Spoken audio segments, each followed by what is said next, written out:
Hi, welcome to pen paper and code. आज का जो हमारा लीड कोड प्रॉब्लम है ना, ये है 2316 count unreachable pairs of nodes in an undirected graph. Problem statement जो है वो अपने हेडिंग से ही बहुत ज़्यादा क्लियर है ना। तो प्रॉब्लम स्टेट में क्या कह रहा है कि आपके पास बहुत सारे नोड्स हैं और उनमें से कुछ नोड्स जो हैं वो कनेक्टेड हैं, कुछ नोड्स जो हैं वो कनेक्टेड नहीं हैं। तो आपको बताना है कि ऐसे कितने सारे पेयर्स एग्जिस्ट करते हैं नोड्स के जो कि अनरीचेबल हैं। मतलब क्या, एग्जाम्पल देख के समझ लेते हैं। मान लो कि तुम्हारा एक नोड है 0, ठीक है, एक नोड है तुम्हारा 1, ये आपस में कनेक्टेड है, ठीक है। उसके अलावा एक नोड है 3, ये भी कनेक्टेड है। एक नोड है 4 जो है इनमें से किसी से भी कनेक्टेड नहीं है, राइट। 3 से तुम कहीं भी पहुंच सकते हो, 0 और 1 पहुंच सकते हो, लेकिन 4 से हम लोग कहीं भी नहीं पहुंच सकते। तो ये एक अनरीचेबल नोड है ना। इसके लिए ये सारे अनरीचेबल नोड्स हैं और इन सब के लिए ये जो है ये अनरीचेबल नोड्स है, राइट। तो इसका आंसर क्या होगा, हमें बताना है क्या, नंबर ऑफ़, क्या बताना है, पेयर्स, ठीक है, नंबर ऑफ़ पेयर्स बताना है। तो पेयर्स कैसे बनेगा, 1 और 4 का एक पेयर बनेगा क्योंकि ये अनरीचेबल है, और 0 और 4 का एक पेयर बनेगा, और 3 और 4 का एक पेयर बनेगा। मतलब कि आंसर क्या हो गया मेरा, यहाँ पे आंसर क्या हो गया, 3, ठीक है। समझ में आया। उसी के तरह मान लो कि एक और नोड था 5, और 4 और 5 आपस में कनेक्टेड थे। अब इस केस में आंसर क्या होगा, एक 4 के पर्सपेक्टिव से देखते हैं। 4 के पर्सपेक्टिव से कौन कौन से नोड्स जो हैं वो अनविजिटेड है, मतलब नॉट विजिटेबल है, 1, 0 और 3। मतलब इसके लिए आंसर हो गया मेरा 3, पहले जैसा। 5 और 4 आपस में कनेक्टेड है ना, तो इनको नहीं देखना है। बट 5 के लिए क्या है, सिमिलरली 3, 0 और 1 जो है वो क्या है, अनरीचेबल है। तो एक और आंसर आ गया 6। उसी तरीके से मान लो कि एक और पेयर, मान लो कि एक और नोड हो गया है मेरे पास 6, ठीक है, 6 आ गया। 6 के पर्सपेक्टिव से एक बार देखते हैं क्या क्या होगा। 6 के पर्सपेक्टिव से जब हम लोग देखेंगे तो 0, 1 और 3 एक सेट ये हो गया तुम्हारा जो अनरीचेबल है, ठीक है। तो उसकी वजह से एक आंसर आ जाता मेरा 3, ठीक। 6 के लिए क्या होगा कि 4 और 5 ये दोनों भी एक ऐसा पेयर है जो कि अनरीचेबल है, तो 2 इन दोनों के कारण से। उसके अलावा हम लोग 0, 1 और 3 के पर्सपेक्टिव से नहीं देखेंगे क्योंकि ऑलरेडी 6 के लिए वो आंसर आ चुका है, ठीक है। तो एक बार 4 और 5 से देख लेते हैं। 4 के लिए क्या है, 6 को ऑलरेडी ले चुके हैं, इसको नहीं देखते हैं। तो एक है 1, एक है 0, एक है 3, तो एक 3 हो गया। सिमिलरली 5 के लिए भी ये 3 वैसे ही आ जाएगा, 0, 1 और 3। तो ये मेरा आंसर निकल के आ गया। तुम एक पैटर्न ऑब्जर्व कर रहे हो क्या, कि हम लोग हमेशा ग्रुप्स को देख रहे हैं जो कनेक्टेड है। मान लो कि ये पूरा मेरा एक ग्रुप हो गया, ठीक है, ये पूरा एक मेरा ग्रुप हो गया, ये अलग एक ग्रुप हो गया, और ये अपना एक ग्रुप हो गया, ठीक है, ठीक है। उसके हिसाब से हम लोग देख रहे हैं कि मेरे ग्रुप को छोड़ के बाकी कितने सारे नोड्स हैं जो कि मेरे लिए अनविजिटेड है, ठीक है, जो कि मेरे लिए विजिट नहीं किए जा सकते। तो एक और क्या करते हैं कि कुछ वेरिएबल्स बना लेते हैं और समझने में आसान होगा। मान लो एक ले लेते हैं हम लोग ग्रुप काउंट बोल के, ठीक है, एक ग्रुप काउंट नाम का वेरिएबल लेते हैं। एक लेते हैं विजिटेड काउंट, ठीक है, विज काउंट ले लो या कुछ भी ले लो ना, विज काउंट ले लो, ठीक है, और एक आंसर रख लो। तो इनका काम ये है कि हम लोग का क्या वो अप्रोच रहेगा वो डिस्कस करते हैं।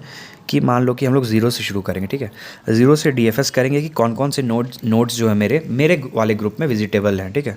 तो 0 एक अपना खुद से हुआ, एक तुम्हारा क्या हुआ 1, और एक हो गया 3। मतलब मेरे ग्रुप में 3 नोड्स हैं ऑलरेडी, ठीक है, ठीक है, बहुत अच्छे। और हम लोग अभी तक कितने नोड्स को विज़िट कर चुके हैं, ये टोटल काउंट है सारे ग्रुप्स को मिला के उसको। तो अभी तक हम लोग 3 नोड्स को विज़िट कर चुके हैं, तो इसको भी 3 कर लो। अब हमको ये बताओ कि इन तीनों नोड्स को छोड़ के टोटल नोड्स कितने बचे हैं, 1, 2 और 3, ठीक है, ठीक है, 3 नोड्स। तो मेरा आंसर क्या होगा बताओ, मेरा आंसर हो जाएगा 3, क्योंकि ये तीनों नोड्स जो अनविजिटेड हैं ये वाले 3, ठीक है, इनटू कितने आंसर बन सकते हैं, ठीक है। अगर मेरा एक नोड रहता है इस ग्रुप में तो 3 हो जाता, लेकिन यहाँ पे 3 नोड्स थे ना, तो मेरा आंसर इसी तरीके से हो गया 3। मतलब कि हर एक नोड जो ग्रुप में है उसके लिए 3 पेयर्स एग्जिस्ट करते हैं जो कि अनरीचेबल है। तो 3 इंटू 3 हो गया, ठीक है, चलो बहुत अच्छे।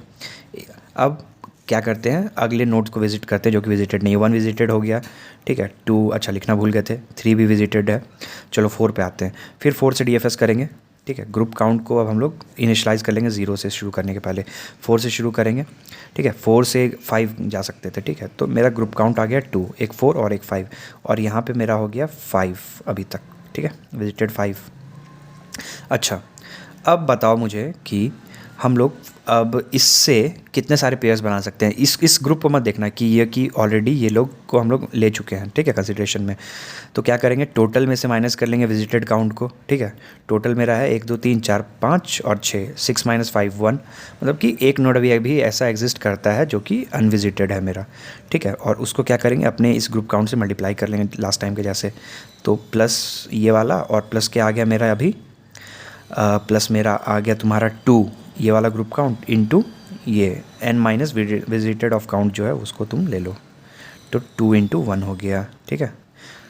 अब क्या करेंगे, उसके बाद क्या करेंगे कि अब कौन सा अनविजिटेड है, ये सारा विजिटेड हो गया, ये 6 है, ठीक है। ग्रुप काउंट को फिर से 0 कर लेंगे, ये एक विजिटेड बचा मेरा, ठीक है। विजिटेड को कर लेंगे 1 6 के लिए। अब और ये विजिटेड मेरा हो गया, अब 6 हो गया। अनविजिटेड कितने नोट्स बचे हैं, n माइनस विजिटेड काउंट क्या हो गया, 0, 0 × 1 मेरा 0 ही हो गया।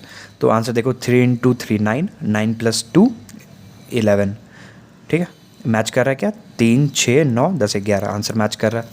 तो बहुत सिंपल सा प्रॉब्लम है, आपको अप्रोच भी आई गेस अभी तक में समझ आ ही चुका होगा, ठीक है। आप एक बार अपने से कोड करने का कोशिश कर सकते हो, एक बार कोड करके देखो, अगर नहीं समझ में आ रहा है तो मेरे साथ आगे कोड आप लोग देख सकते हो। चलो कोड की तरफ बढ़ते हैं।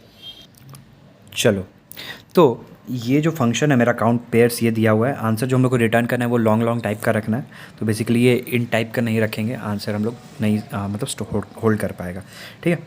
और ये क्या है, एजेस, ये एज लिस्ट दिया हुआ है आपका कि कौन से नोड आपस में कनेक्टेड है। तो अब हम लोग क्या करते हैं कि अपने काम के वेरिएबल्स जो थे पहले जो हम लोग वहाँ डिस्कस किए थे वो बना लेते हैं। तो वेरिएबल का टाइप्स हम लोग वही रखते हैं, लॉन्ग टाइप का, ठीक है। एक आंसर रख लेते हैं स्टोर करने के लिए, फाइनल काउंट 0, और एक हम लोग का क्या था वेरिएबल वहाँ पे, ग्रुप काउंट ना, ग्रुप काउंट ले लेते हैं। और एक हम लोग ले लेते हैं विजिटेड काउंट को विज काउंट कर लेते हैं, ठीक है। इसको भी इनिशियलाइज़ कर लेते हैं 0 से और इसको भी इनिशियलाइज़ कर लेते हैं 0 से। चलो बढ़िया, इतना हो गया काम। उसके अलावा क्या करते हैं, कुछ चीज़ और, एक हम लोग ग्राफ प्रिपेयर कर लेते हैं और एक विजिटेड एरे को रखते हैं स्टोर करने के लिए कि कौन से नोड विजिटेड है। तो एक वेक्टर बना लेते हैं हम लोग, किस टाइप का, इंट टाइप का। ये क्या है, ये एक एडजेसेंसी लिस्ट है, आप लोगों को पता होगा आई होप, अगर नहीं पता है तो कमेंट सेक्शन में मेंशन करना, ये टॉपिक हम लोग कवर कर सकते हैं, ठीक है। इसमें n नोड्स थे इसीलिए हम यहाँ पे n डाल रहे हैं कि n एडजेसेंसी लिस्ट बनेगा, ये बेसिकली स्टोर करेगा कि कौन से नोड से कौन से नोड्स कनेक्टेड हैं, ठीक है। उसके अलावा क्या करते हैं हम लोग कि एक वेक्टर बना लेते हैं, किस टाइप का, एक बूलियन टाइप का वेक्टर बना लेते हैं जो कि ये स्टोर करेगा कि कौन से नोड्स जो हैं मेरे वो विजिटेड हैं। इसका भी साइज़ n रख लेंगे, ठीक है। अब क्या करते हैं, इस एज लिस्ट को ट्रैवर्स करते हैं और निकालते हैं कि कौन से एज जो है उनको यूज़ करके कौन से नोड कनेक्ट हो रहे हैं मेरा। फॉर ऑटो %x इन किस में, एज, ठीक है। क्या करो कि ग्राफ का x0 मतलब जो पहला वैल्यू है उसमें पुश बैक कर लो तुम्हारा किसको, ग्राफ ऑफ मतलब x(1) जो है उसको, ठीक है। सिमिलरली ये एक अनडायरेक्टेड ग्राफ है तो इसका वाइस वर्सा केस भी हम लोग को देखना पड़ेगा। x(1) जो है मेरा, ठीक है, उसमें क्या करो तुम पुश बैक कर लो किसको, x(0) को, ठीक है। ये चीज़ क्लियर है आई होप, ठीक है। काफ़ी सिंपल सा था, एक ग्राफ हम लोग बना ले रहे हैं, एडजेसेंसी लिस्ट एक्चुअली में बना ले रहे हैं, ठीक है, उसमें स्टोर कर ले रहे हैं। इस ग्राफ के ऊपर अब हम लोग एक अपना फंक्शन चलाएंगे, ठीक है, एक अपना फंक्शन लिखेंगे और उसमें इस पर DFS करके देखेंगे, ठीक है। तो एक काम करो ना कि एक लूप चलाओ फॉर इंट i = 0 से लेके i n तक i++, ठीक है।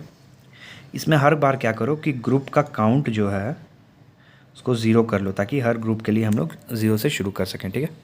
उसके बाद क्या करो, उसके बाद हम लोग करेंगे कि देख लेते हैं कि ये जो मेरा करंट नोड है कहीं ये विजिटेड तो नहीं है। अगर ये विजिटेड है, ठीक है, अगर ये विजिटेड है आई, तो क्या करो कि कंटिन्यू करवा लो इसको यहीं पे, मतलब कि इसके ऊपर हम लोग को कुछ नहीं करना है। अदरवाइज़ अगर ये नोड जो है मेरा विजिटेड नहीं है तो उसके ऊपर हम लोग क्या करेंगे कि अपना DFS लगा के देखेंगे। तो क्या करो, उसके लिए एक फंक्शन बना लेते हैं जिसमें कि हम लोग ये अपना ग्राफ पास कर लेंगे, ठीक है, अपना विजिटेड वाला पास कर लेते हैं, करंट नोड जहाँ से स्टार्ट करना है वो, और मेरा ग्रुप का काउंट कि मेरा ग्रुप का काउंट को स्टोर कर लेना भाई, ठीक है। ये सारा हो गया होगा तो क्या करेंगे कि विजिटेड, उसके बाद आगे देखते हैं बाद में, पहले वापस अपना फंक्शन पहले एक बार बना लेते हैं। फंक्शन कुछ रिटर्न नहीं कर रहा था तो इसके लिए वॉइड डाल देंगे। फंक्शन का नाम है फन, ठीक है। ये क्या किस टाइप का वैल्यू होगा ग्राफ का मेरा, वेक्टर ऑफ इंट, राइट। इसमें ग्राफ को भेज लेते हैं, GR नाम दे देते हैं, ठीक है। और उसके अलावा क्या था, एक मेरा वेक्टर था बूल टाइप का, ठीक है, जो था विजिटेड, ठीक है, ये चीज़ क्लियर है। उसके अलावा क्या वेरिएबल था मेरा, एक इंट आई है जो करंट नोड को डिनोट कर रहा है, और एक है मेरा इंट GR काउंट जो कि मेरा ग्रुप का काउंट को स्टोर करेगा। यहाँ पे एक एम्परसेंट देना मत भूलना, क्योंकि कोई भी वैल्यू तुम अगर अपडेट करोगे, राइट, कोई भी वैल्यू तुम अपडेट करोगे एम्परसेंट नहीं दोगे तो वो वैल्यू चला जाएगा, क्योंकि ये वेरिएबल्स जो होते हैं ये फंक्शन स्पेसिफिक होते हैं। मतलब जब तक फंक्शन का लाइफ है तब तक ये वैल्यू स्टोर करेगा, और जब नहीं है तो हट जाएगा। इसलिए एम्परसेंट अगर तुम देते हो तो ओरिजिनल वैल्यू जो तुम्हारा यहाँ पे है मेन वाले फंक्शन में GR काउंट, यहाँ पर अपडेट होते रहेगा, ठीक है। चलो इतना क्लियर है। अब नेक्स्ट क्या करते हैं हम लोग अपने फंक्शन में, ठीक है, देख लेते हैं कि मान लो कि अगर ये विजिटेड है ऑलरेडी, ठीक है, ये ऑलरेडी विजिटेड है, हालांकि इसका ज़रूरत नहीं है बट फिर भी अगर ये करंट नोड विजिटेड है, इफ़ विजिटेड है तो एक काम करो कि रिटर्न कर जाओ, ठीक। अदरवाइज़ क्या करो कि इस नोड का विजिटेड वैल्यू को ट्रू कर लो। विजिटेड ऑफ आई को क्या करेंगे हम लोग, ट्रू, और GR काउंट जो है ग्रुप का जो मेरा काउंट है उसको कर लो तुम प्लस प्लस, ठीक है, बढ़ा लो, एक इंक्रीमेंट कर लो। उसके अलावा यहाँ से जितने भी नोड्स तुम्हारे लिए कनेक्टेड हैं, ठीक है, उनको तुम विजिट कर लो। Int J = 0, J less than क्या, GR ऑफ आई, मतलब आई वाले नोड से जितने भी नोड्स विजिटेड हैं उनको तुम क्या करोगे कि विजिट कर लोगे, जो कि अभी तक अनविजिटेड है, ठीक है, J++, ठीक है, ये हो गया। फिर फंक्शन को कॉल कर लेंगे हम लोग, रिकर्सिव कॉल करेंगे GR, ठीक है, विजिटेड को पास करेंगे, विजिटेड को पास करेंगे, आई पास करेंगे क्या, नहीं, अब कौन से वैल्यू को पास करेंगे, GR ऑफ आई, ठीक है, और J, इस वाले नोड को हम लोग पास करेंगे। नेक्स्ट मेरा ये नोड होगा और मेरा क्या जाएगा, ग्रुप का काउंट जाएगा, ठीक है। चलो बहुत अच्छे, और इस फंक्शन को हम लोग क्लोज़ कर लेते हैं। तो ये मेरा फंक्शन DFS के लिए रेडी है। अब यहाँ पे वापस आओ। अब क्या है मेरे पास यहाँ पे कि मेरा GR काउंट अपडेट हो चुका है ना, तो हम लोग क्या करते हैं, अपना विजिटेड काउंट जो था, जो कि ये अभी तक बताता है कि कितने सारे नोट्स मेरे ऑलरेडी विजिटेड हैं, इनमें इसको ऐड कर लेते हैं, ठीक है, ग्रुप काउंट को ऐड कर लेते हैं, ठीक है। अब आंसर जो है, आंसर में ऐड करेंगे किस वैल्यू को, एक तो ये कि मेरा टोटल नोट्स अभी कितने विजिट करने के लिए बचे हैं, मतलब n- विजिटेड काउंट, ये मेरा क्या दे रहा है, कितने नोट्स हमको अभी विजिट करने के लिए बचे हैं वो, इनटू मेरा इस ग्रुप में कितने सारे नोट्स थे। तो ये हमको क्या दे रहा है, नंबर ऑफ़ पेयर्स दे रहा है, राइट, कितने नोट्स बचे हुए हैं मेरे अभी, और मेरे करंट वाले ग्रुप में कितने नोट्स हैं, उन दोनों को मल्टीप्लाई करेंगे तो टोटल पॉसिबल पेयर्स जो होगा उस ग्रुप के लिए वो मेरा निकल जाएगा। उसको आंसर में हम लोग अपडेट कर लेंगे += करके, ठीक है। और इस फॉर लूप को हम लोग बंद कर देते हैं, ठीक है। और लास्ट में क्या करते हैं कि आंसर को हम लोग क्या करते हैं, रिटर्न करवा लेते हैं, ठीक है। आंसर को क्या करते हैं, रिटर्न करवा लेते हैं। बहुत अच्छे, चलो ठीक है। तो ये मेरा प्रॉब्लम स्टेटमेंट ये पूरा क्लियर है आपको, ये कोड मेरा क्लियर हो गया, ठीक है। एक बार इसका कोड टाइम कॉम्प्लेक्सिटी समझते हैं कि मेरे इस कोड का टाइम कॉम्प्लेक्सिटी कितना हो रहा है, ठीक है। चलो, टाइम कॉम्प्लेक्सिटी क्या होगा मेरा, और स्पेस क्या होगा, और मेरा क्या स्पेस कॉम्प्लेक्सिटी कितना हो रहा है, ठीक है। टाइम कॉम्प्लेक्सिटी ऐसे समझो कि हम लोग एक लूप चला रहे हैं, ठीक है, ये एक लूप चला रहे हैं, मतलब n तक जा रहा है ना ये लूप, उसके अलावा लूप के अंदर कोई लूप है, हाँ अच्छा एक लूप है यहाँ पे, बट ये क्या कर रहा है कि मेरे जो भी नोड्स जो है ना, जो विजिटेड नहीं है, हम लोग बस उनको आइट्रेट कर रहे हैं, समझ रहे हो, मतलब जो नोड्स आइट्रेट हो चुके हैं उनसे जो भी पेयर बन सकता है हम लोग नहीं बना रहे हैं, हम लोग बस उनको देख रहे हैं जो नोड्स मेरे अनविजिटेड हैं। तो हर नोड्स को एक तरीके से हम लोग एक ही बार विजिट कर रहे हैं, हो सकता है कि एक बार चेक कर ले बट वो मैटर नहीं करता है। तो इस केस लिए इसका हर नोड एक बार विजिट हो रहा है, तो n का जो भी वैल्यू है उतना बार मेरा ये काम करेगा, ये कोड मेरा उतने बार ही आइट्रेशंस होंगे, इसलिए ऑर्डर ऑफ n हो गया। अच्छा, स्पेस कॉम्प्लेक्सिटी क्या है, एक्स्ट्रा हम लोग क्या यूज़ कर रहे हैं, एक तो ये सिस्टम स्टैक यूज़ कर रहे हैं, अगर इसको नेगलेक्ट कर देते हैं, उसके अलावा क्या यूज़ कर रहे हैं, ये कांस्टेंट वैल्यूज़ है, इसको भी नेगलेक्ट कर सकते हैं। अच्छा, एक विजिटेड यूज़ कर रहे हैं, ग्राफ यूज़ कर रहे हैं। विजिटेड का वैल्यू क्या है, एन पे डिपेंडेंट है। सिमिलरली ग्राफ का वैल्यू भी एन पे डिपेंडेंट ही है, ठीक है। नंबर ऑफ एजेस को ही रिप्रेजेंट करता है बेसिकली, जो भी। तो इस हिसाब से हम लोग ये कह सकते हैं कि मेरा स्पेस कॉम्प्लेक्सिटी क्या है, एन, जो कि आ गया नंबर ऑफ़ नोड्स पे डिपेंडेंट है। और फिर एक ये तुम्हारा है ग्राफ के लिए, तो ये ई है, मतलब एजेस जो थे तुम्हारे वो, ठीक है, एन प्लस ई, ये तुम्हारा स्पेस कॉम्प्लेक्सिटी हो गया। आई होप प्रॉब्लम स्टेटमेंट काफ़ी सिंपल था और क्लियर हो गया हो। अगर कोई भी डाउट्स हो तो तुम लोग क्वेरी अपने जो भी हैं तुम्हारे कमेंट सेक्शन में तुम लोग पूछ सकते हो, ठीक है। तो मिलते हैं कल के प्रॉब्लम में, बाय।